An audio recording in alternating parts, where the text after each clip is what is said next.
शांति। Good morning.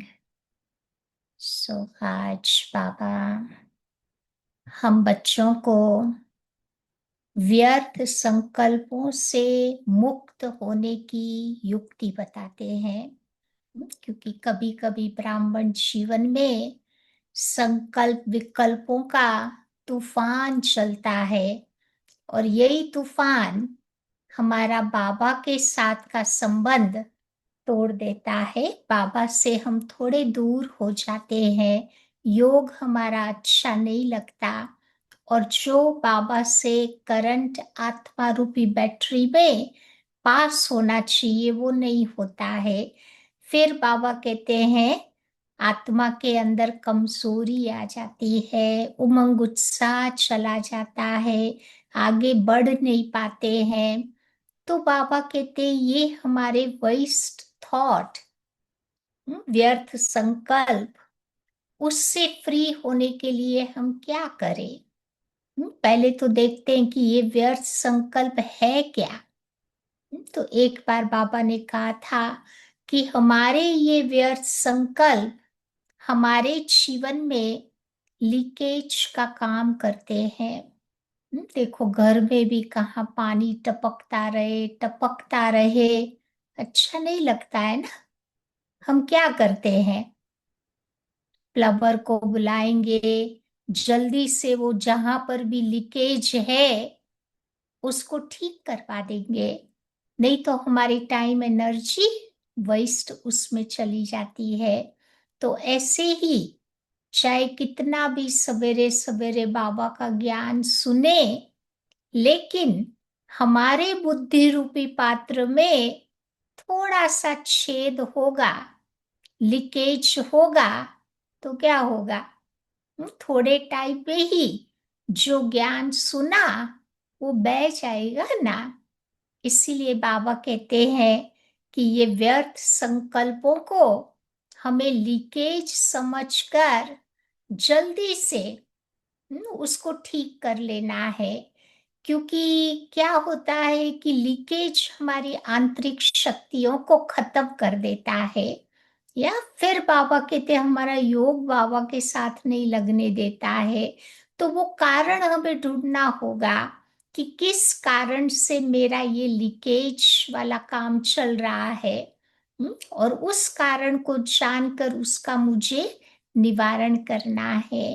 दूसरी बात बाबा कहते हैं कि जब भी व्यर्थ संकल्प आते हैं ना, तो वो स्मोक के बरोबर है, धुएं के बरोबर है। जिस व्यक्ति के अंदर व्यर्थ संकल्प चल रहे हैं वो तो ऑलरेडी वो धुआं निकाल ही रहा है, और धुएं में कोई व्यक्ति ज्यादा समय खड़ा रहेगा तो क्या होगा, सफोकेट हो जाएगा। कहाँ पर भी फायर लगती है ना तो कितना धुआं निकलता है, तो धुआं में कोई लोग खड़ा नहीं रहता है, स्मोक से दूर होने की कोशिश करते हैं ताकि सफोकेशन नहीं हो। तो जिस व्यक्ति के अंदर व्यर्थ संकल्प चल रहे हैं वो ऑलरेडी सफोकेट हो ही रहा है। अगर दूसरा उसके कांटेक्ट में आएगा वो भी सफोकेट हो जाएगा, क्योंकि वही व्यर्थ संकल्पों का धुआं, इंसान जो सोचता है वही तो वाइब्रेशंस निकलते हैं ना, तो दूसरे को भी उसकी अफेक्ट करेगा। इसीलिए बाबा कहते व्यर्थ संकल्पों को हमें धुआं समझ करके उससे मुक्त होने का पुरुषार्थ करना है। फिर बाबा कहते ये जो व्यर्थ संकल्प है वो हमारी आत्मा का, हमारे मन का वजन बढ़ाने का काम करते हैं। नहीं, जैसे जंक फूड खा लिया, ऐसा वैसा खाना खा लेते हैं तो क्या होता है, शरीर का वजन बढ़ जाता है, और बढ़ा हुआ व्यक्ति, वजन जिसका बढ़ जाता है वो व्यक्ति कंफर्टेबल नहीं फील करता है, सब कार्य करने में वो अपने आप को समर्थ नहीं समझता। तो इसीलिए बाबा भी कहते हैं कि ये व्यर्थ संकल्प मेरी आत्मा का वजन बढ़ा देते हैं, मन को भारी कर देते हैं, और मन जब मेरा भारी हो गया तो भारी चीज तो कभी उड़ नहीं सकती, या जो भारी चीज होती है वो कैसे उड़ेगी, वो तो नीचे ही रहेगी। इसीलिए बाबा कहते हैं कि ये व्यर्थ संकल्प जब भी आते हैं ना, तो थोड़ा ध्यान रखना है, अपने आप को याद दिलाना है कि अगर मैंने इन व्यर्थ संकल्पों को सॉर्ट आउट नहीं किया तो मेरी आत्मा का वजन बढ़ जाएगा, फिर हम उड़ नहीं पाएंगे, बाबा के साथ का समीप का अनुभव नहीं कर पाएंगे। फिर एक बार बाबा ने कहा था कि हमारे जो ये व्यर्थ संकल्प है वो बाम्बू ट्री की तरह है। वो बाम्बू ट्री, बांस का वो झाड़ देखते हैं ना जंगलों में, दो बांस के झाड़ को क्लैशेस करो तो क्या होता है? हम्म, तो फिर वो फायर क्रिएट हो जाती है। तो जिस व्यक्ति के अंदर व्यर्थ संकल्प चल रहा है उसके अंदर तो क्रोध की फायर ऑलरेडी क्रिएट हुई पड़ी है, लेकिन दूसरा व्यक्ति उसके संपर्क में आएगा ना तो उसके अंदर भी ये क्रोध की अग्नि जल पड़ेगी। तो इसीलिए बाबा कहते हैं कि जब भी व्यर्थ आता है तो थोड़ा एक्स्ट्रा हमें ध्यान रखना है ताकि उस अग्नि को हम बुझा सके। वो वाली अग्नि को बुझाने के लिए क्या करते हैं, फायर ब्रिगेड चाहिए, ठंडा पानी डालते हैं ताकि फायर बुझ जावे। तो बाबा भी तो हमें यही टाइटल देता है ना कि तुम मेरे बच्चे भी रूहानी फायर ब्रिगेड हो। और क्या करते हैं हम भी? तो बाबा कहते ज्ञान के शीतल छींटे डालते हैं और वो क्रोधाग्नि को शांत कर देते हैं। और एक पांचवी बात बाबा ने बताई थी कि जब भी व्यर्थ संकल्प आवे ना तो सोचो कि ये व्यर्थ संकल्प है वातावरण में एक बैड स्मेल फैलाने का काम करते हैं। देखो बैड स्मेल कोई व्यक्ति नहीं लाइक करेगा, जैसे देखेगा तो वो नहीं, वो सारा वो यूज करेगा, परफ्यूम यूज करेगा, एयर फ्रेशनर यूज करेगा, कैसे भी करके वो बैड स्मेल से अपने आप को वो बचाने की कोशिश करता है। तो बाबा भी हम बच्चों को यही कहता है कि जब भी व्यर्थ संकल्प आते हैं तो वातावरण में एक प्रकार का हैवीनेस क्रिएट कर देता है ना, बैड स्मेल ऑफ हैवीनेस। फिर जो व्यक्ति उस वातावरण में आएगा वो भी हैवी बन जाएगा, भारीपन का अनुभव करेगा। तो इसीलिए बाबा कहते हैं हमारे व्यर्थ संकल्पों को ना कैसे भी करके हमें समर्थ संकल्प में बदलना पड़ेगा। और जब हमारे अंदर समर्थ संकल्प चलेंगे तो क्या होगा? बाबा के साथ मेरी कांस्टेंट मीटिंग का अनुभव हम करेंगे, बाबा के साथ और हाथ का अनुभव करेंगे, सोचेंगे कि हजार भुजाओं वाला बाबा मेरे साथ है तो मेरे लिए कोई भी कार्य इम्पॉसिबल हो ही नहीं सकता। जब समर्थ संकल्प चलेंगे तो वो हमें माया जीत बना देंगे।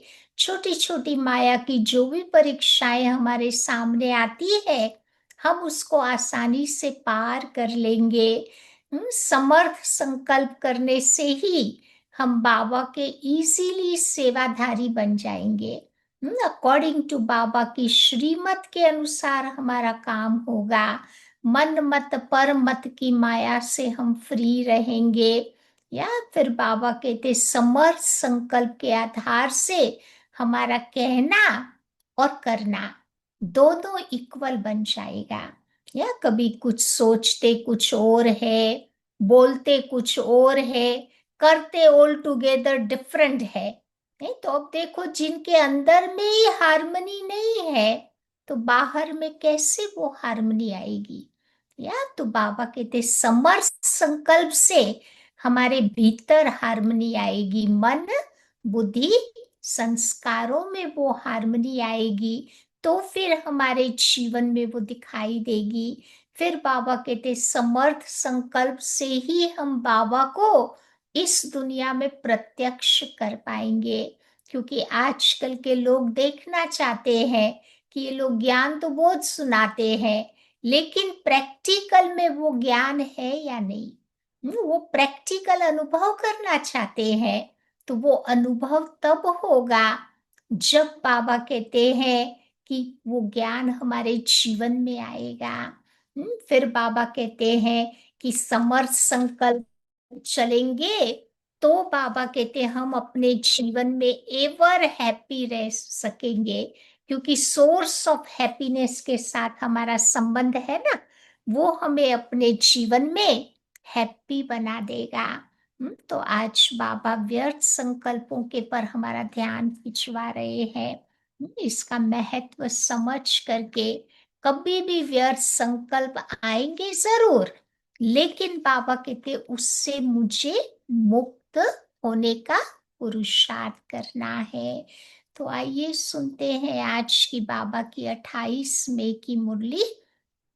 बाबा कहते मीठे बच्चे, अभी ड्रामा का चक्र पूरा होता है, तुम्हें क्षीर खंड बनकर नई दुनिया में आना है। पहले तो ये पुरानी दुनिया से अपने घर जाएंगे, अपने वतन में जाएंगे, फिर बाबा कहते नई दुनिया में भी आना है। वहां सब क्षीर खंड है, यहाँ लून पानी है। क्षीर माना दूध, दूध में आप शुगर डालते हैं तो कैसे मिल जाती है ना, पता नहीं चलता। लेकिन पानी में अगर सॉल्ट को मिक्स करने की कोशिश करेंगे तो वो मिक्स नहीं होगा, पानी ऊपर दिखेगा, सॉल्ट नीचे दिखाई देगा। तो उसको बाबा कहते लून पानी बनना, आपस में लड़ाई झगड़ा करना, आर्ग्यूमेंट करना, वो काम बाबा कहते देवताओं का नहीं होता।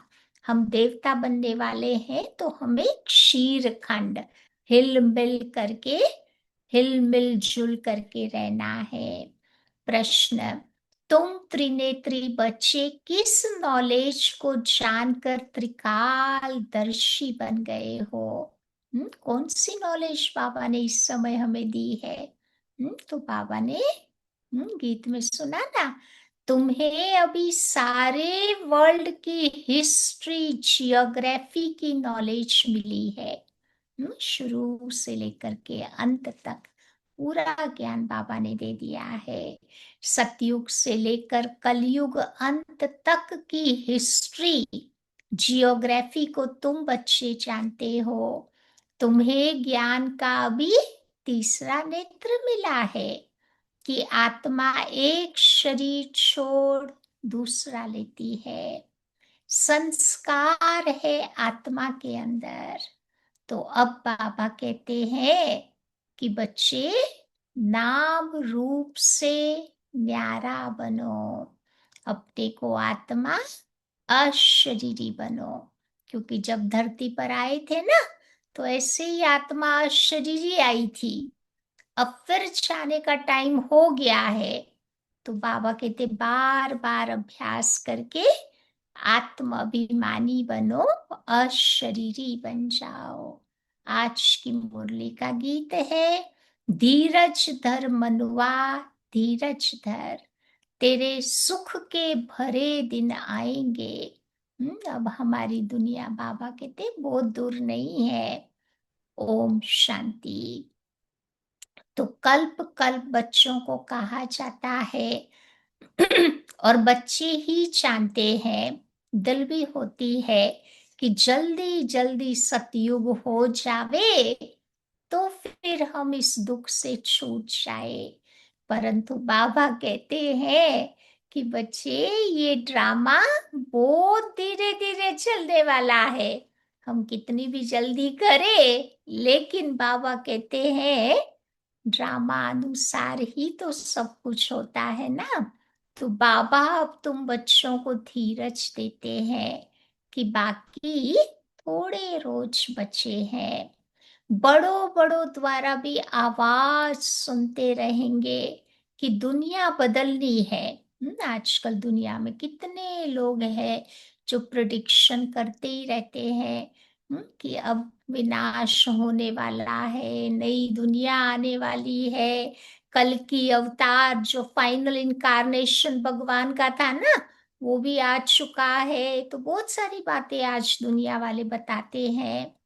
तो बाबा पूछते हैं, अच्छा फिर पीस कैसे होगी? इस समय तो पीस के पीसेस बन गए ना, टुकड़े टुकड़े हो गए हैं। तो फिर वो पीस शांति कैसे होगी? इस समय सब लून पानी है, लड़ते झगड़ते रहते हैं। अभी हम क्षीर खंड हो रहे हैं, उस तरफ दिन प्रतिदिन लून पानी होते जाते, आपस में लड़ झगड़ कर ये तो खत्म होने वाले हैं। तैयारियां भी तो हो रही है ना, ये ड्रामा का चक्र अब पूरा होता, पुरानी दुनिया अब पूरी होती, नई दुनिया की स्थापना हो रही है। नई दुनिया सो पुरानी, पुरानी दुनिया सो फिर नई बनेगी।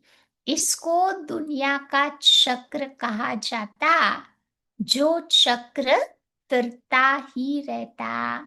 ऐसे नहीं कि लाखों वर्ष के बाद पुरानी दुनिया नई होगी, नहीं। तुम बच्चे अच्छी रीति जान चुके हो, भक्ति बिल्कुल अलग है।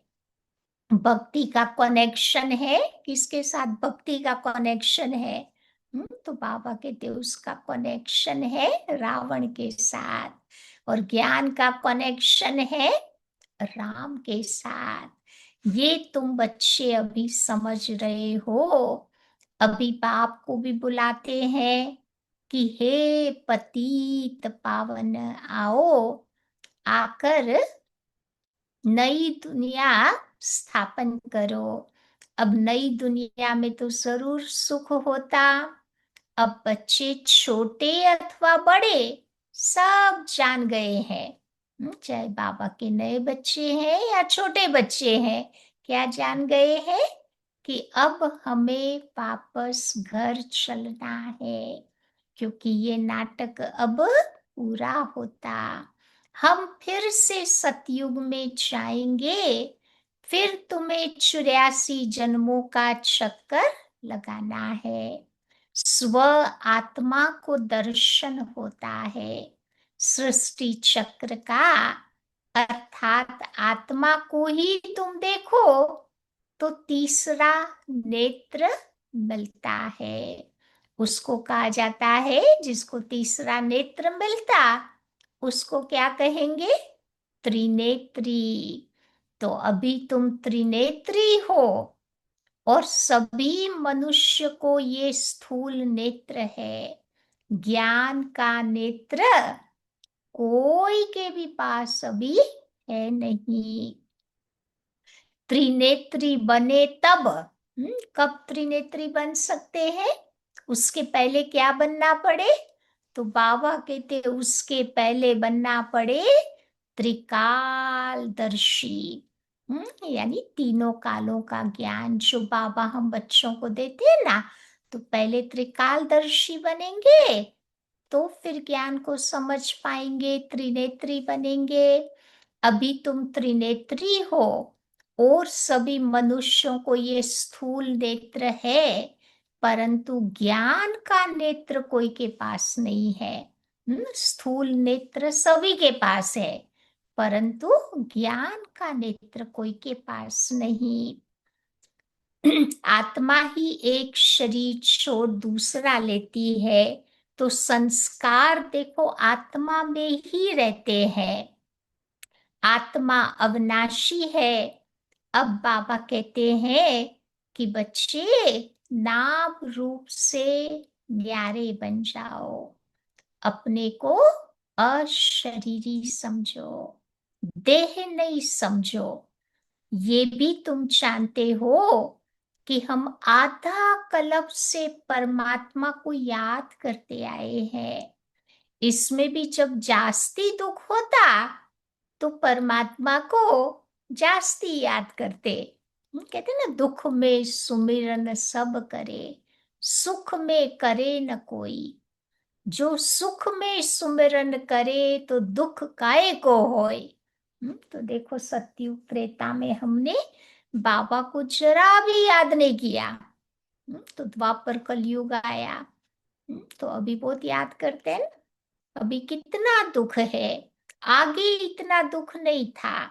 जब से ये बाहर वाले आए हैं, तब से ये राजाएं लोग आपस में लड़े। पहले मुसलमान आए, फिर अंग्रेज आए, तो इन लोगों की तो यही पॉलिसी थी कि आपस में सबको लड़वाया। फिर ये सारे राज्य जुदा जुदा हो गए।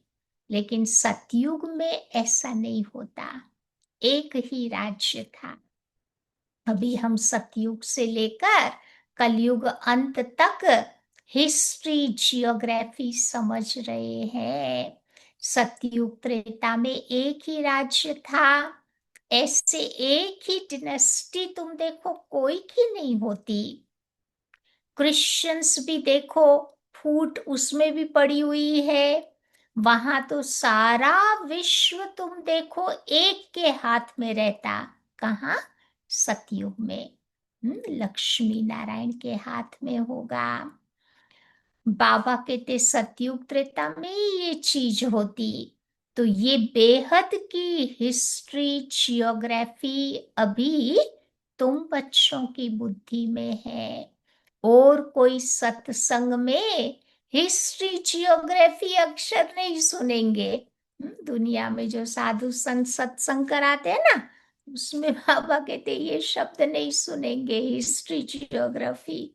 वहां तो रामायण सुनाते हैं, महाभारत सुनाते हैं। यहाँ वो बातें नहीं है। यहाँ बाबा तुम बच्चों को क्या सुनाते हैं? वर्ल्ड की हिस्ट्री जियोग्राफी। तुम्हारी बुद्धि में है कि ऊंचते ऊंच हमारा बाप है।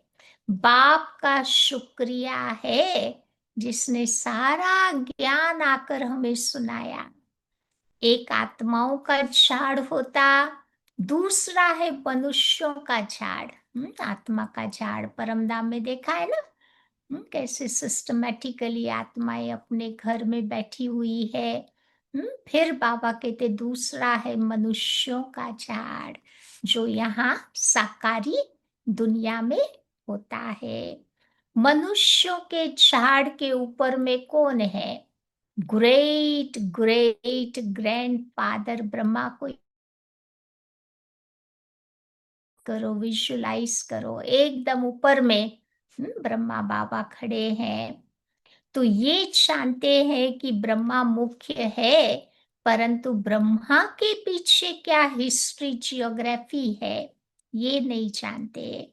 अभी तुम्हारी बुद्धि में है। ऊंचते ऊंच बाप रहते भी है, कहाँ रहते हैं? परम धाम में। फिर सूक्ष्म वतन का भी तुमको मालूम है। मनुष्य ही तो फरिश्ता बनते हैं ना, इसीलिए सूक्ष्म वतन दिखाया है। तुम आत्माएं जाती हो, शरीर तो सूक्ष्म वतन में नहीं जाएगा। जाते कैसे हैं? उनको कहा जाता है तीसरा नेत्र, दिव्य दृष्टि अथवा ध्यान। मेडिटेशन के द्वारा, मन के द्वारा भी वो यात्रा पॉसिबल है। तो फिर कोई कोई ट्रांस में जाते हैं, तो ट्रांस के द्वारा भी सूक्ष्म वतन को देखते। तुम ध्यान में ब्रह्मा विष्णु शंकर को देखते हो। लोग दिखाते हैं शंकर के आंख खोलने से ही विनाश हो जाता। अब इनसे तो कोई समझ न सके। ऐसे आंख खोलने से थोड़ी दुनिया खत्म हो जाती। अभी तुम बच्चे जानते हो कि विनाश तो ड्रामा अनुसार होना ही है। आपस में लड़ करके फिर बाबा कहते विनाश हो जाएगा। बाकी शंकर क्या करते हैं? ये ड्रामा अनुसार उसका नाम रख दिया है, क्योंकि भक्तों की वो भावना थी ना। तो बाबा किसी भक्तों की भावना को हर्ट करना नहीं चाहते थे, इसीलिए शंकर को वहां बिठा दिया है। ब्रह्मा विष्णु शंकर, हकीकत में शंकर का तो कोई रोल ही नहीं है। बाकी शंकर क्या करते हैं? ये ड्रामा अनुसार नाम रख दिया है, तो समझाना पड़ता है। तो ब्रह्मा विष्णु शंकर तीन है। स्थापना के लिए ब्रह्मा को रखा, पालना के लिए फिर विष्णु को रखा, और फिर विनाश के लिए शंकर को रख दिया है। ऐसे तीनों का अपना अपना ड्रामा में पार्ट है। वास्तव में बाबा कहते ये बना बनाया ड्रामा है। शंकर का पार्ट इसमें कुछ भी नहीं है। ब्रह्मा और विष्णु का पार्ट तो सारे कल्प में है। ब्रह्मा और विष्णु का पाठ सारे कल्प में है ना, शुरू से लेकर के अंत तक है ना, ब्रह्मा और विष्णु का पाठ। तो बाबा कहते हैं ब्रह्मा सो विष्णु, विष्णु सो ब्रह्मा। ब्रह्मा के भी 84 जन्म पूरे हुए तो विष्णु के भी पूरे हुए। बाकी शंकर तो जन्म मरण से न्यारा है। इसीलिए फिर इन्होंने भक्ति मार्ग में क्या किया है, शिव शंकर को फिर मिला दिया है। वास्तव में शिव का पाठ तो बहुत है जो तुम बच्चों को आकर के पढ़ाते हैं। नई दुनिया बनाना, हेवन रचना, ये शंकर का पाठ है। अरे शिव बाबा का पाठ है, तभी तो कहते ना शिव बाबा को हेवनली गॉड फादर। शंकर का तो कोई पाठ ही नहीं। भगवान को कहा जाता है नॉलेजफुल। अगर वो प्रेरणा से कार्य करता तो सृष्टि चक्र का ज्ञान वो कैसे देता। खुद आकर के इतना समझाता है बाबा तो भी बुद्धि में नहीं जाता ठीक से। तो सोचो ऊपर बैठे बैठे प्रेरणा से कैसे बाबा ज्ञान देता। नहीं, बाबा क्या कहता हम क्या समझते, पॉसिबल ही नहीं है। तो बाबा के इसीलिए बाबा समझाते हैं कि बच्चे प्रेरणा की तो कोई बात ही नहीं, बाबा को आना पड़ता है। बाबा कहते हैं बच्चे मेरे में सृष्टि चक्र का ज्ञान है। जो चक्कर में ऑलरेडी घूमते हैं उनके पास एक्यूरेट ज्ञान नहीं होता। लेकिन जो चक्र से सेपरेट है, हम्म, पूरे साइकिल को कंट्रोल करता है, उसके पास एक्यूरेट ज्ञान हो सकता है। तो बाबा कहते हैं कि जब बाबा आता है तब ये एक्यूरेट ज्ञान तुम बच्चों को सुनाता है। बाबा कहते हैं कि आगे तुम भी कहते थे कि ईश्वर प्रेरणा से सब कुछ करता है, वो सब कुछ जानते हैं। हम पाप करते हैं ईश्वर देखता है। बाबा कहते बच्चे ये धंधा मैं नहीं करता। उसको तो बहुत सारे अच्छे काम करने होते हैं, वो कोई हमारे पापों को थोड़ा देखा करता है। तो बाबा कहते ये धंधा मैं नहीं करता, जानना चाहे तो जान सकता है लेकिन वो काम बाबा नहीं करता। ये तो जैसा कर्म करते हैं उसकी खुद ही वो लोग सजा भोगते हैं।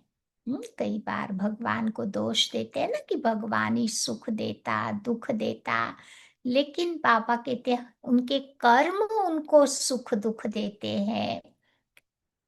तो बाबा कहते मैं तो किसी को दुख देता नहीं हूं, न कोई प्रेरणा से किसी को सजा दूं। मैं प्रेरणा से करूं तो जैसे मैंने सजा दी, कोई को कहना कि इनको मारो तो दोष तो लग जाएगा ना, कहने वाला भी फंस पड़ेगा। तो शंकर प्रेरणा दे तो वो भी फंस जावे। इसीलिए बाबा कहते हैं कि मैं तो तुम बच्चों को सुख देने का काम करता हूँ, तभी तो तुम बच्चे मेरी महिमा करते हो, कहते हो कि बाबा आ करके दुख हरो और सुख दो। मैं थोड़े ही तुमको दुख देता हूँ। अब तुम बच्चे बाबा के सन्मुख बैठे हुए हो तो तुम्हें कितनी खुशी होनी चाहिए। यहाँ तो डायरेक्ट भाषण आती है कि बाबा हमको पढ़ाते हैं। इनको मेला कहा जाता है। सेंटर्स पर भी तुम जाते हो, वहां कोई आत्माओं और परमात्मा का मेला नहीं कहेंगे। मधुबन में जाते हैं ना तो वहां सागर और नदियों का मेला कहेंगे। तो आत्माओं और परमात्मा का मेला तो यहाँ लगता है। ये भी तुम बच्चे जानते हो कि मेला लगा हुआ है। बाप बच्चों के बीच में आए हैं।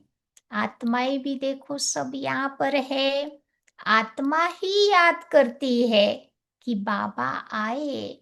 तो ये तो सबसे अच्छा मेला हो गया ना, सागर और नदियों का।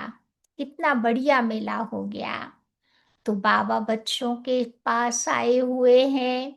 बाबा आकर के सब आत्माओं को रावण के राज्य से छुड़ा देते हैं।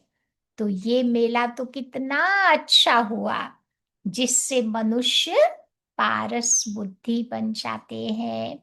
उन मेलों पर तो मनुष्य और ही मैले हो जाते हैं, गंदे हो जाते हैं ना, कहाँ कहाँ डुबकियां मारते हैं, कहाँ कहाँ घूमते हैं। तो बाबा कहते वहां तो उन मेलों में तो पैसे भी बहुत बर्बाद करते रहते, मिलता कुछ भी नहीं। उनको मायावी आसुरी मेला कहा जाएगा। और ये है तुम बच्चों का ईश्वरीय मेला। तो रात दिन का फर्क है ना। मधुबन जाते हैं और धक्के खाते हैं और जगह पे। तो बाबा कहते रात दिन का फर्क हो गया। तुम भी आसुरी मेले में थे, अभी तुम हो ईश्वरीय मेले में। तुम ही जानते हो कि बाबा आया हुआ है। अगर सब बाबा को जान जावे तो क्या हो सोचो। सारी दुनिया बाबा को जान ले तो क्या होगा। हम्म तो बाबा कहते फिर तो बहुत बड़ी भीड़ लग जावे। फिर ऐसे अच्छी तरह से पढ़ाई थोड़ा कर पाएंगे ना। तो बाबा कहते इतने मकान आदि रहने के लिए कहाँ से लाएंगे। पिछाड़ी में गाते हैं ना कि अहो प्रभु तेरी लीला अपरंपार। कौन सी लीला की ये बात हो रही है। कौन सी लीला। तो भगवान की सृष्टि को बदलने की लीला। ये लीला है सबसे बड़ी लीला। पुरानी दुनिया खत्म होने से पहले नई दुनिया की स्थापना होती है। इसीलिए हमेशा किसी को समझाओ तो पहले स्थापना, विनाश, फिर पालना कहना है। पहले स्थापना होती है संगम युग में, फिर विनाश होगा, फिर नई दुनिया की पालना विष्णु करेंगे। जब स्थापना पूरी होती है तब फिर विनाश शुरू होता, फिर पालना होगी। तो तुम बच्चों को ये खुशी रहती है। कौन सी खुशी रहती है कि हम स्वदर्शन चक्रधारी ब्राह्मण हैं। फिर हम ही जाकर क्या बनेंगे, चक्रवर्ती राजा बनते।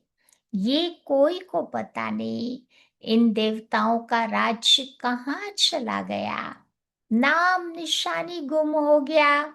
देवता के बदले अपने को हिंदू कह देते हैं। अब हिंदुस्तान में रहने वाले हिंदू है। लक्ष्मी नारायण को तो कभी हिंदू नहीं कहेंगे।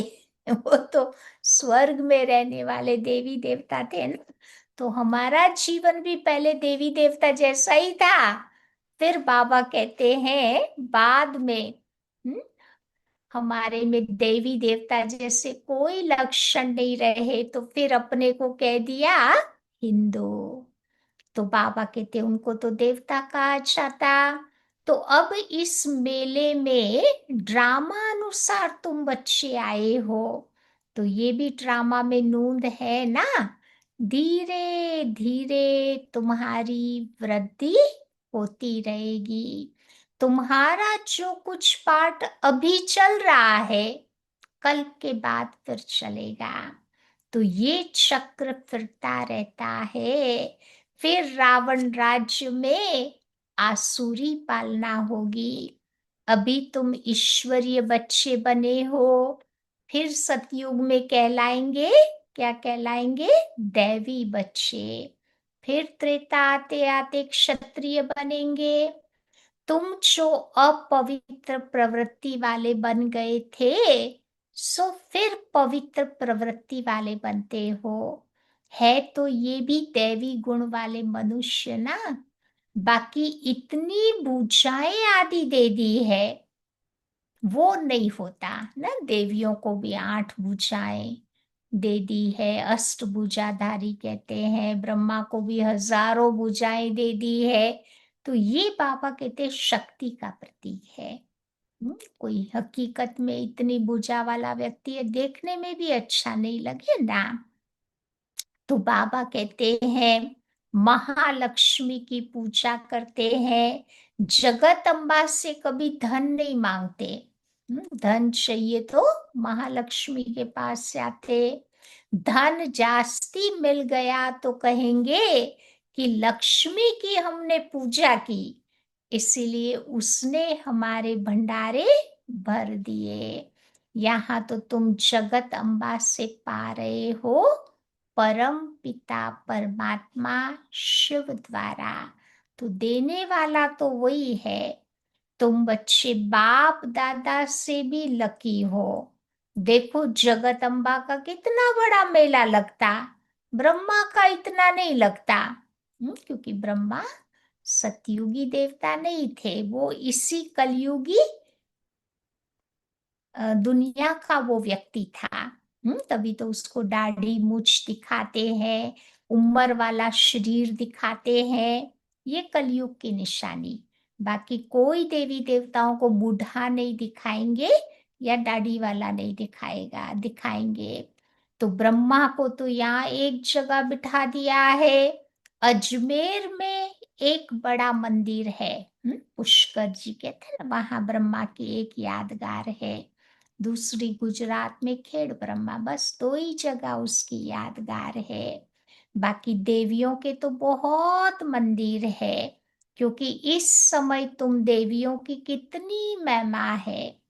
तुम ही तो भारत की सेवा करते हो ना, तो पूजा भी जास्ती तुम्हारी होती है। तुम इस समय बहुत लकी हो। जगत अम्बा के लिए ऐसे नहीं कहेंगे कि वो सर्वव्यापी है।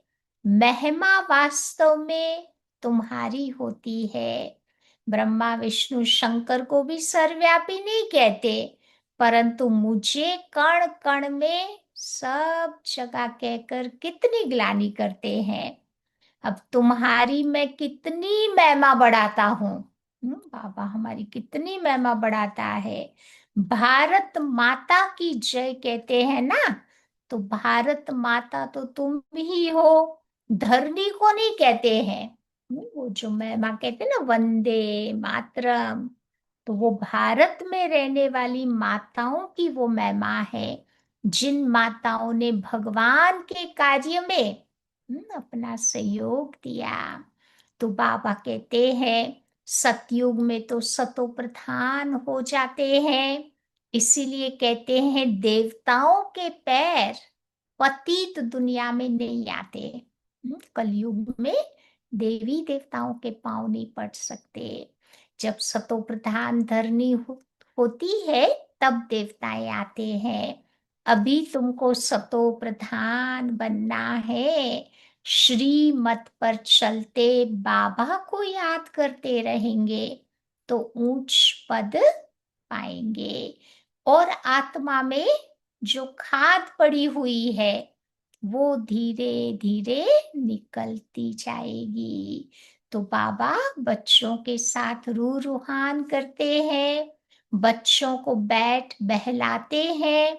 जो तुम सुनते सुनते फिर चेंज हो जाते हो। हमारा जीवन बदल जाता है।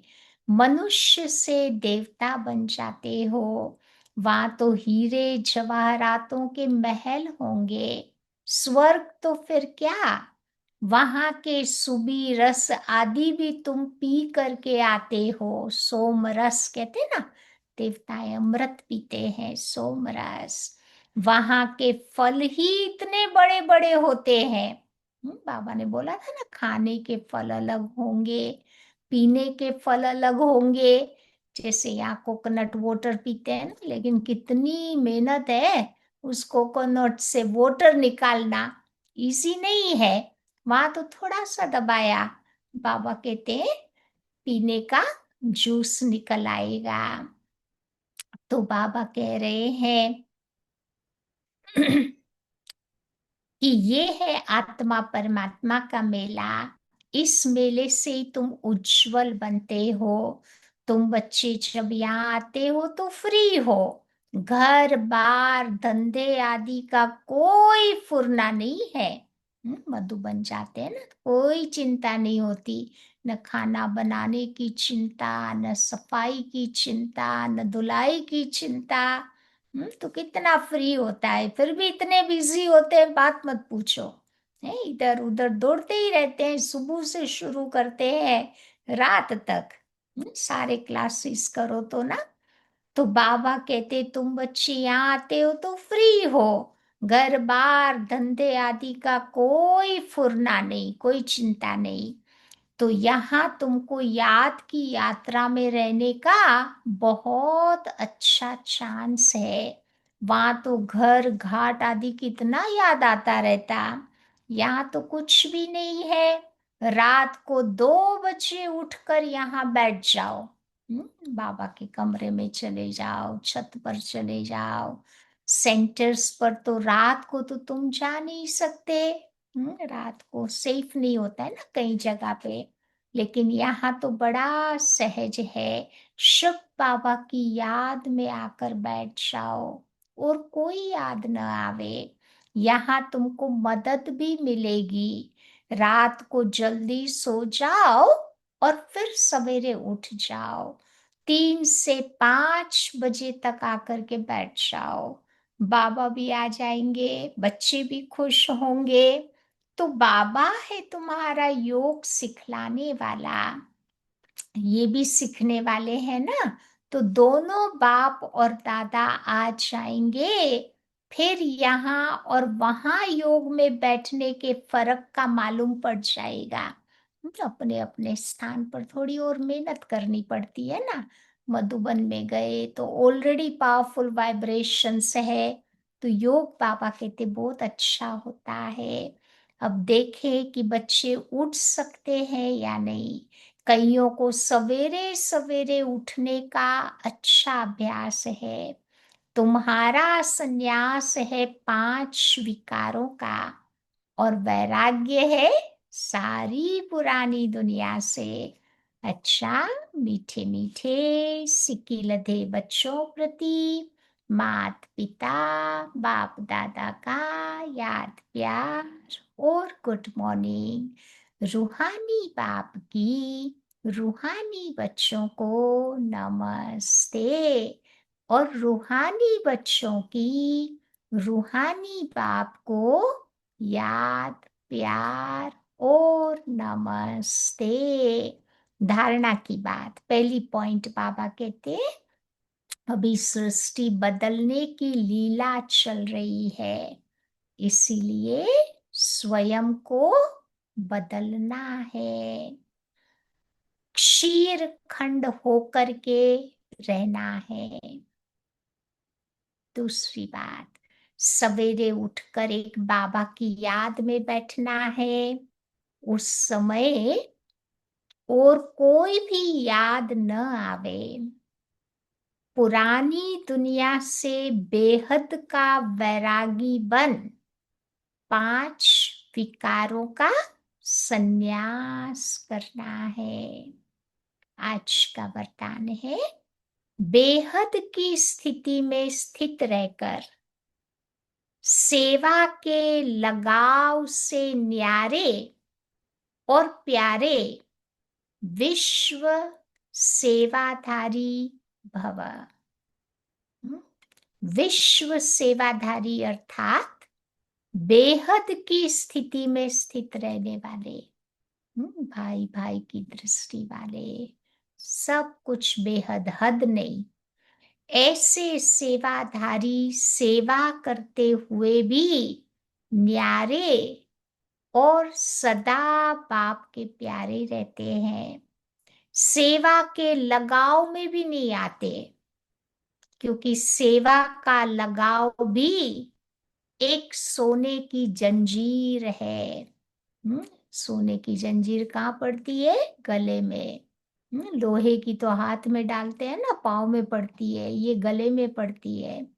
तो ये बंधन बेहद से हद में ले आता है।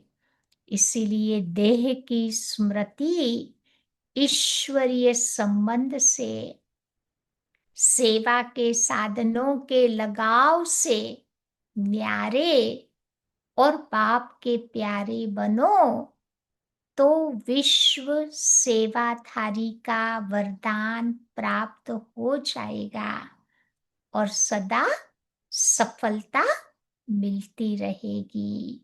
आज का स्लोगन है, व्यर्थ संकल्पों को 1 सेकंड में स्टॉप करने की रिहर्सल करो। 1 सेकंड में बाबा कहते हैं। कभी कम समय लगता, कभी जास्ती भी लगता है ना। कईयों के तो कितने सालों सालों तक चलते रहते हैं। तो इतना लंबा टाइम नहीं लगाना है। व्यर्थ संकल्पों को 1 सेकंड में स्टॉप करने की रिहर्सल करो, तो शक्तिशाली बन जाएंगे। आज की पॉइंट है, व्यक्ति पॉइंट, आप सबकी पहली प्रवृत्ति है अपने देह की प्रवृत्ति। शरीर को लुक आफ्टर करो। कितनी सारी बातें शरीर के लिए करनी पड़ती है ना। फिर है देह के संबंध की प्रवृत्ति। जिन आत्माओं के साथ हमारे संबंध है उनको भी संभालना पड़ता। तो पहली प्रवृत्ति देह की हर कर्मेंद्रिय को पवित्र बनाना है। तभी तो देवताओं के देखो हर अंग की तुलना कमल के पुष्प के साथ करते हैं ना।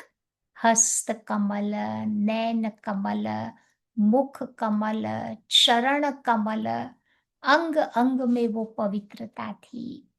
तो जब तक देह की प्रवृत्ति को पवित्र नहीं बनाया, तब तक देह के संबंध की प्रवृत्ति, चाहे हद की हो चाहे बेहद की हो, उसको भी पवित्र नहीं बना सकेंगे।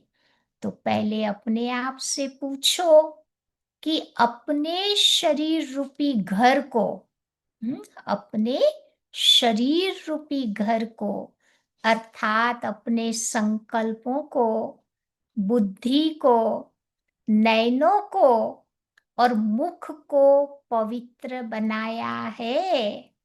ऐसी पवित्र आत्माएं ही महान आत्माएं हैं। समझा? तो चैरिटी बिगिंस एट होम। पहले पहले अपने आप को बाबा कहते ऐसा रूहानी बनाना है, तो फिर हमारा सब कुछ रूहानी बन जाएगा। तो उसके लिए संकल्पों के पर बाबा ने अटेंशन देने की बात कही। तो आज हम थोड़ा ध्यान रखेंगे कि सारे दिन में व्यर्थ संकल्प हमारे नहीं चलेंगे, आएंगे भी सही, लेकिन उसको मुझे समर्थ संकल्प में परिवर्तित करना है। थोड़ा ध्यान रखेंगे तो बाबा हमें मदद जरूर करेगा। ठीक है, तो ये थी आज की बाबा की प्यारी सी मुरली।